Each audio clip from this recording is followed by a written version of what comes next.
பிடிக்கல. ஆனா இந்த ஆதி பையன் வந்ததுல இருந்து இப்படி சித்திரவதையா அனுபவிச்சுக்கிட்டு இருக்கேன். என்னை பொறுத்த வரைக்கும் அந்த ஆதி நிம்மதியா இருக்க கூடாது. அவ்வளவுதான்.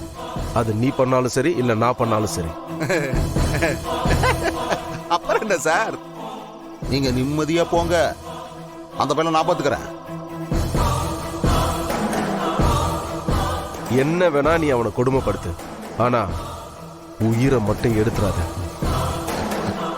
ஏன்னா அவன் உயிர் என் கையால தான் போகணும். அட என்ன சார் நீங்க, நான் தான் ஏற்கனவே சொல்லி போட்டேன்ல, இந்த ஆதி உடம்புல உசுரை மட்டும் வச்சுட்டு உங்ககிட்ட ஒப்படைக்கிறேன்.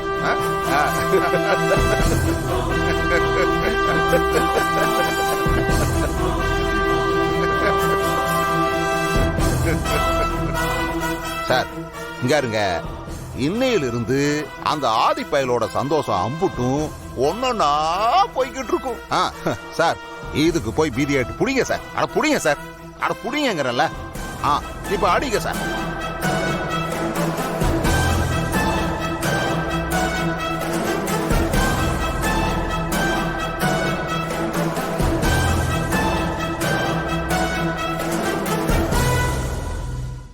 Okay, ready, action. ஆதி, உங்களுக்கு ஒரு தடவை சொன்னா புரியாதா? எதுக்கு திரும்ப திரும்ப வந்து எங்களை தொந்தரவு பண்ணிட்டே இருக்கீங்க? எங்களை நிம்மதியாவே இருக்க விட மாட்டீங்களா? நாங்க உங்களுக்கு என்ன பாவம் பண்ணோம்? உங்களை நம்பினதுதான் நாங்க செஞ்ச தப்பு. டயலாக் ஓகே, ஆனா பாரதிக்கு கோபம் வந்தா ஒரு மாதிரி ஆயிடுமே, அதான் கொஞ்சம் மிஸ் ஆயிடுச்சு.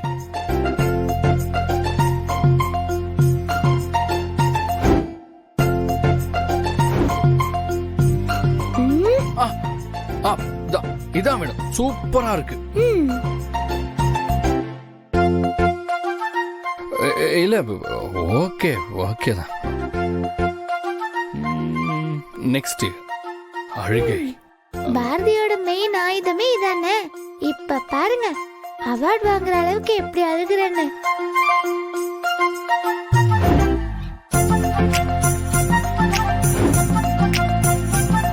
Okay, action. ஆதி, வலிக்குது ஆதி. நெஞ்சில சம்மட்டி வச்சு அடிச்ச மாதிரி இருக்கு. Cut cut cut cut cut cut. என்னாச்சு ஆதி? ஏய், தமிழ் பாரதி நெஞ்சு இந்த பக்கமா, லெஃப்ட் சைடுரா. ஓ சாரி சாரி, ஒரே ஒன் மோர் போயிடலாம். Okay, action. வலிக்குது ஆதி. நெஞ்சில சம்மட்டி வச்சு அடிச்ச மாதிரி இருக்கு. நீங்க ஏன் இப்படி பண்ணீங்க? உங்களை நான் உண்மையா லவ் பண்ணதுக்கு இதுதான் நீங்க காட்டுற நன்றி கடனா? விட்டுருங்க ஆதி, ரொம்ப வலிக்குது.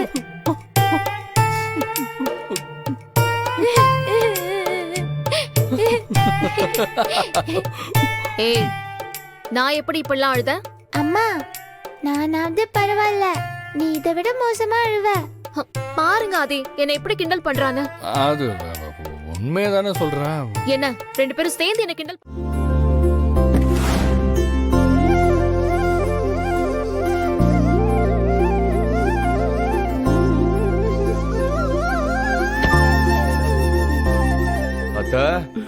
வாங்க மாப்ள, போன வேலைலாம் நல்லபடியா முடிஞ்சிருச்சா? ஏங்க, போனது யாரு? வருங்கால தொழிலதிபர், வருங்கால எம்எல்ஏ அழகராச்சா. எப்படி முடிக்காம வருவோம்? என்ன மாப்ள, போகும்போது வருங்கால பிரசிடென்டா போனீங்க, வரும்போது வருங்கால எம்எல்ஏவா வந்திருக்கீங்க. அத்த, ஆசைப்படும் போதே பெருசா ஆசைப்படணும், அப்பதான் பெருசா கிடைக்கும். நினைக்கும் போதே மலையை நினைச்சா மண்ணாச்சும் கிடைக்கும். நினைக்கும் போதே மண்ணை நினைச்சா ஒரு இழவும் கிடைக்கும். உங்களுக்கு பேசுறதுக்கு சொல்லியா தரணும்? சரி, நீங்க அதை விடுங்க, நல்ல ஒரு காபி போட்டு கொடுங்க, இன்னைக்கு நாளை ஸ்டார்ட் பண்ணுங்க. ஒரு நிமிஷம், அதுக்கு முன்னாடி என் கைக்கு இன்னொரு வேலை இருக்கு, இருங்க. என்ன? பவித்ரா, அப்பாவையும் அக்காவையும் வர சொல்லு, மாப்பிள்ள வந்திருக்காரு. அப்பாவா? அதனால எதுக்கு வரணும் இப்போ?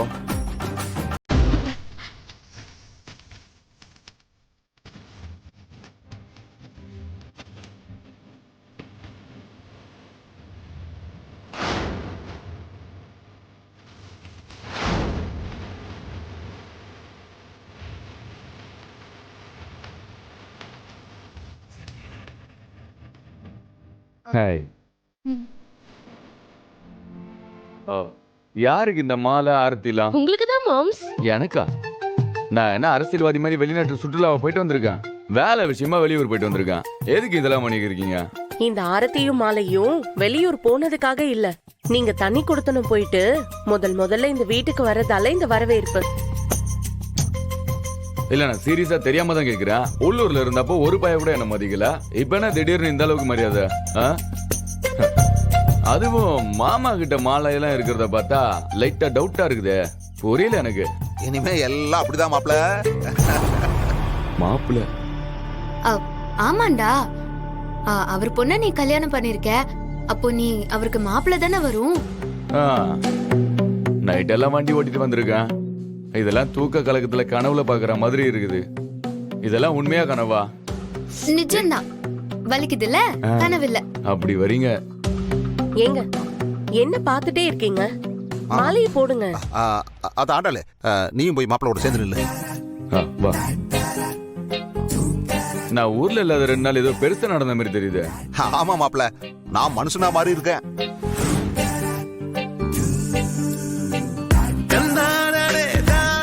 அது நமக்கு திமிரு கலகணம் எல்லாம் அதிகமாகும் போது அந்த ஆண்டவன் யாரையாவது வச்சு நம்ம மண்டையில நறுக்குன்னு கொட்டுவான். அப்போ நாம நம்மள சரி பண்ணிக்கணும். இல்லன்ட்டு வைங்க, கடைசி வரைக்கும் மண்டவி